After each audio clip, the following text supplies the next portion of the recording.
புதிய தலைமுறையின் செய்திகளை இனி பார்க்கலாம். கச்சத்தீவு அருகே ராமேஸ்வரம் மீனவர்கள் மீது இலங்கை கடற்படையினர் அத்துமீறி தாக்குதல் நடத்தியுள்ளனர்.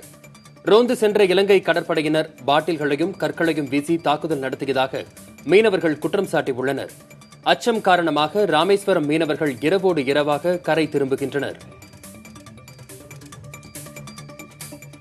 வைகோ, திருமாவளவன், வேல்முருகன் ஆகியோரது அன்பு வேண்டுகோளை ஏற்று தமது இலங்கை பயணத்தை ரத்து செய்வதாக நடிகர் ரஜினிகாந்த் தெரிவித்துள்ளார்.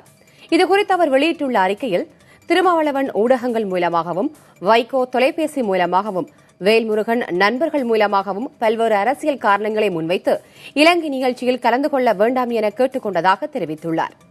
அவர்கள் சொன்ன காரணங்களை முழுமனதுடன் தம்மால் ஏற்க முடியாவிட்டாலும் அவர்களது அன்பு வேண்டுகோளை ஏற்று இவ்விழாவில் கலந்து கொள்வதை தவிர்ப்பதாகவும் ரஜினிகாந்த் அதில் குறிப்பிட்டுள்ளார். இனத்தின் உரிமைக்காக ரத்தம் சிந்திய மாவீரர்கள் வாழ்ந்த மண்ணை பார்க்க வேண்டும். ஒரு சான் வயிற்றுக்காக உயிர் பறிக்கப்படும் தமிழக மீனவர்கள் பிரச்சினைக்கு சுமூக தீர்வு காணுமாறு அதிபர் சிறிசேனவை நேரில் சந்தித்து கோர வேண்டும் என்ற 2 காரணங்களுக்காகவே தாம் இலங்கை செல்ல எண்ணியிருந்ததாகவும் அவர் தெரிவித்துள்ளார். தாம் ஒரு அரசியல்வாதி அல்ல என்றும், திருமாவளவன் சொல்லியிருந்ததைப் போல மக்களை மகிழ்விக்கும் கலைஞன் என்றும் ரஜினிகாந்த் அந்த அறிக்கையில் தெரிவித்துள்ளார். எனவே இனிவரும் காலங்களில் அங்கு வாழும் தமிழ் மக்களை சந்தித்து அவர்களை மகிழ வைத்து புனித போர் நிகழ்ந்த பூமியை காணும் பாக்கியம் கிடைத்தால் தயவு செய்து அதனை அரசியலாக்கி என்னை போக விடாமல் செய்து விட வேண்டாம் என்றும் ரஜினிகாந்த் கேட்டுக் கொண்டுள்ளார். நடிகர் ரஜினிகாந்த் இலங்கை பயணத்தை ரத்து செய்திருப்பது குறித்து அரசியல் தலைவர்கள் தெரிவித்துள்ள கருத்துக்களை இப்போது பார்க்கலாம். அவருக்கு சரியான தகவல்கள் இல்ல, சரியான முறையில் அவருக்கு என்ன நடக்குதுன்னு தெரியல.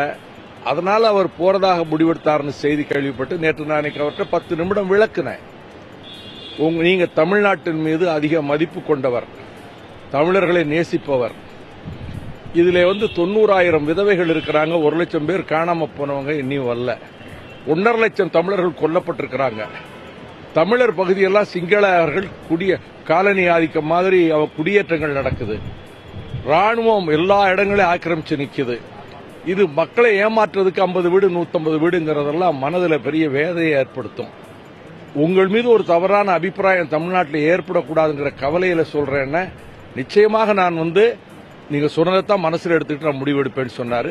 நல்ல முடிவெடுத்திருக்காரு. இதை நான் நேற்று செய்தியாக்கி விளம்பரமாக்கி கொள்ள விரும்பல. இனிமேலும் செல்லக்கூடிய பயணங்கள்ல அது அரசியலாக்காதீங்கன்னு சொல்லியிருக்காரு. அவர் சொல்றது கரெக்ட் தான். அவர் ஒரு கலைஞர். என்னை அரசியலில் இழுத்து விடாதீர்கள், எனது பயணத்தை எல்லாம் அரசியலாக்காதீர்கள் சொல்றது சரிதானே. எங்களுக்கு வந்த செய்தி என்பது ரஜினிகாந்த் என்கிற மிகப்பெரிய ஒரு பிம்பத்தின் ஊடாக அங்கு சிங்கள மக்களையும் தமிழ் மக்களையும் ஒன்றாக அவர் மேடையின் முன் அமர வைத்து, இங்கு சிங்களவர்களும் தமிழர்களும் ஒன்றாக இருக்கிறார்கள், இங்கு எங்களுக்குள் எந்த பிணக்குகளும் இல்லை, பிரச்சனைகளும் இல்லை, அதனால் இனி போர் நடந்து 8 ஆண்டுகள் ஆகிவிட்டது, நடந்தது நடந்தவையாக இருக்கட்டும், நடப்பவை நல்லவையாக இருக்கட்டும் என்று அந்த இனப்படுகொலைக்கு நீதி வேண்டி நடக்கிற போராட்டங்களை கூர்மொழுங்கு செய்வதற்கும் மடைமாற்றுவதற்கும் சிறிசேனா அரசு முயற்சிக்கிறது என்பதைத்தான் ஈழத் தமிழர்கள் எம் காதுகளுக்கு கொண்டு வந்தார்கள். அந்த செய்தியை தான் நான் திரு ரஜினிகாந்த் அவர்களின் காதுகளுக்கு கொண்டு சென்றேன். அதில் ஒரு நியாயம் இருக்கிறது என்கிற அடிப்படையில் ஏற்றுக்கொண்டுதான் இன்றைய தினம் அந்த பயணத்தை அவர்கள் ரத்து செய்திருக்கிறார். அதற்காக திரு ரஜினிகாந்த் அவர்களுக்கு என்னுடைய நெஞ்சார்ந்த நன்றியையும் பாராட்டுக்களையும் நான் தெரிவித்துக் கொள்கிறேன். இலங்கை பயணத்தை நடிகர் ரஜினிகாந்த் ரத்து செய்திருப்பது அவர் மீதான நன்மதிப்பை பன்மடங்கு உயர்த்தியிருப்பதாக விடுதலை சிறுத்தைகள் கட்சியின் தலைவர் திருமாவளவன் தெரிவித்துள்ளார். இலங்கை பயணத்தை ரத்து செய்ய வேண்டும் என கோரிக்கை விடுத்ததில் எந்த அரசியல் உள்நோக்கமும் இல்லை என அவர் கூறியுள்ளார். ரஜினியின் இலங்கை பயணம் தமிழர் விரோத போக்கை மூடிமறைக்கும் சிங்கள அரசின் முயற்சிக்கு துணை போவதாக அமைந்துவிடும் என்பதுதான் ஈழத் தமிழர்களின் ஒரே அச்சமாக இருந்ததாக திருமாவளவன் குறிப்பிட்டுள்ளார். செய்திகளை தொடர்ந்து சுருக்கமாகவும் விரைவாகவும் இப்போது பார்க்கலாம். பயிர்க்கடன் தள்ளுபடி, கூடுதல் வறட்சி நிவாரணம் உள்ளிட்ட கோரிக்கைகளை வலியுறுத்தி தலைநகர் டெல்லியில் தமிழக விவசாயிகள் 12வது நாளாக போராட்டத்தில் ஈடுபட்டனர். இன்று சடலம் போன்று கிடந்தும் சங்க ஊதியும் ஒப்பாரி வைத்தும் போராட்டத்தில் ஈடுபட்டனர். போராட்டத்தில் ஈடுபட்ட விவசாயிகளில் 2 திடீரென மரத்தின் மீது ஏறி போராட்டத்தில் ஈடுபட்டனர். மரத்திலிருந்து கீழே குதிக்கப் போவதாக அவர்கள் தெரிவித்ததால் சிறிது நேரம் பதற்றமான சூழல் நிலவியது. தமிழகத்திற்கு மத்திய அரசு ஒதுக்கியுள்ள வறட்சி நிவாரண நிதி போதாது என தமிழக வேளாண் துறை அமைச்சர் துரைக்கண்ணு தெரிவித்துள்ளார். கூடுதல் வறட்சி நிவாரண நிதி வர முதலமைச்சர் எடப்பாடி பழனிசாமி நடவடிக்கை எடுத்து வருவதாக கூறிய அவர், டெல்லியில் மத்திய அரசை எதிர்த்து தான் தமிழக விவசாயிகள் போராடுவதாகவும் அவர்களது போராட்டம் தமிழக அரசுக்கு எதிரானது அல்ல என்றும் தெரிவித்தார். ஹைட்ரோ கார்பன் திட்டத்தை எதிர்த்து புதுக்கோட்டை மாவட்டம் வடகாட்டில் கடந்த 21 நாட்களாக நடந்த போராட்டம் தற்காலிகமாக ஒத்திவைக்கப்பட்டுள்ளது. மாவட்ட ஆட்சியர் கணேஷ் நடத்திய பேச்சுவார்த்தையில் உடன்பாடு ஏற்பட்டதால் போராட்டத்தை தற்காலிகமாக ஒத்திவைப்பதாக கிராம மக்கள் அறிவித்தனர். நல்லாண்டர் கொள்ளையில் நடந்து வந்த போராட்டம் நேற்று திரும்பப் பெறப்பட்டது.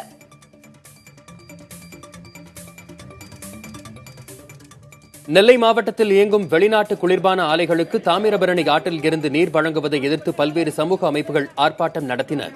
மனிதநேய மக்கள் கட்சித் தலைவர் ஜவாஹிருல்லா, முகிலன் மற்றும் நெல்லை, தென்காசி, கடையநல்லூர், புளியங்குடி உள்ளிட்ட பகுதிகளைச் சேர்ந்த பொதுமக்களும் திரளாக கலந்து கொண்டனர்.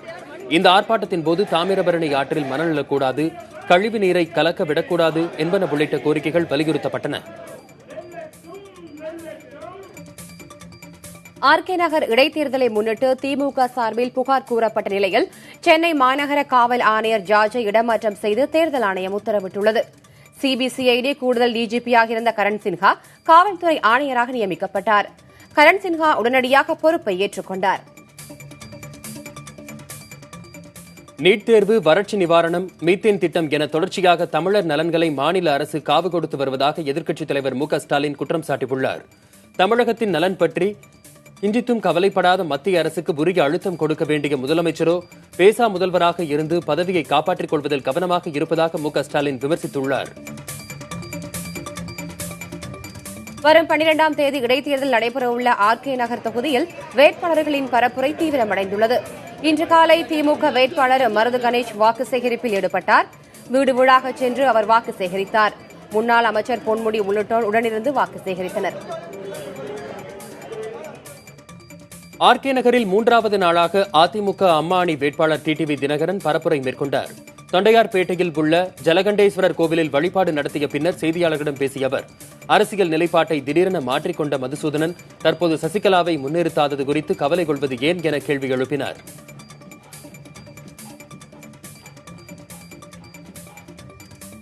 சென்னை மாநகர காவல் ஆணையர் ஜார்ஜ் இடமாற்றம் செய்யப்பட்டிருப்பதை மார்க்சிஸ்ட் கம்யூனிஸ்ட் மாநில செயலாளர் ஜி ராமகிருஷ்ணன் வரவேற்றுள்ளார்.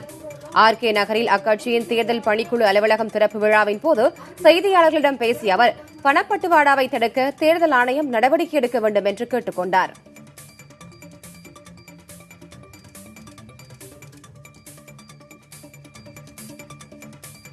சென்னை நந்தம்பாக்கம் அருகே 3 கோடி ரூபாய்க்கு பழைய 500, 1000 ரூபாய் நோட்டுகள் பறிமுதல் செய்யப்பட்டுள்ளன.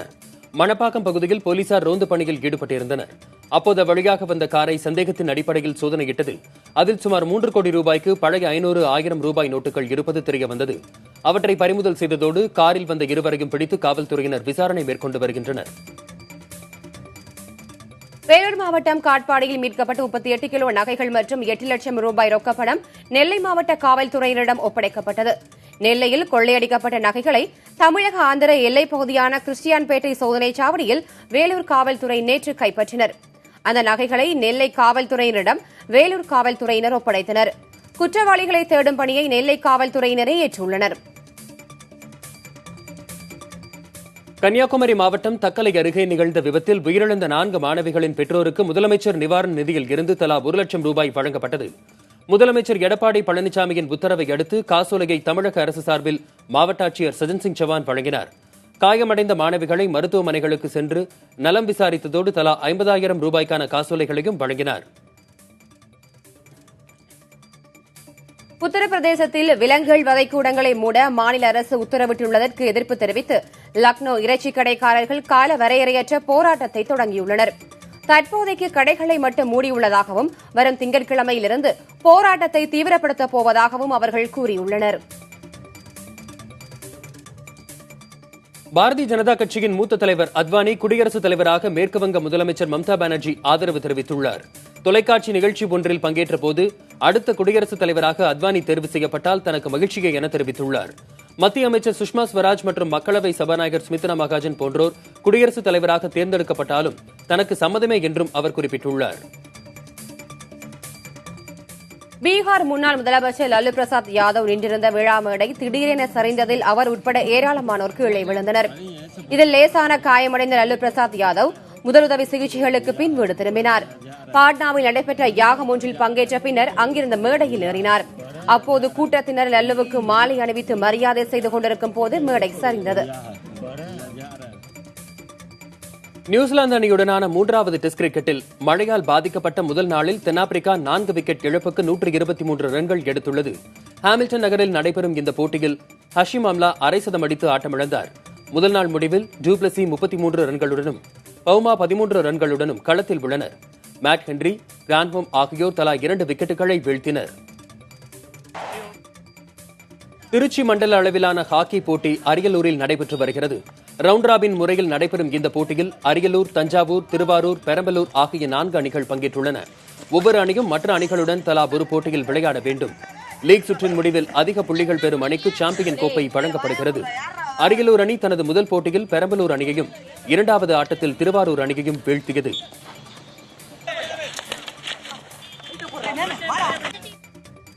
பெரம்பலூரில் மாவட்ட அளவிலான விளையாட்டுப் போட்டிகள் நடைபெற்றன.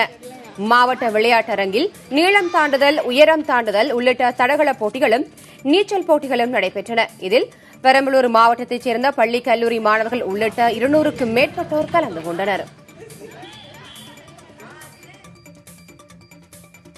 அண்மைச் செய்திகளுக்கு தொடர்ந்து இணைந்திருங்கள் புதிய தலைமுறையோடு.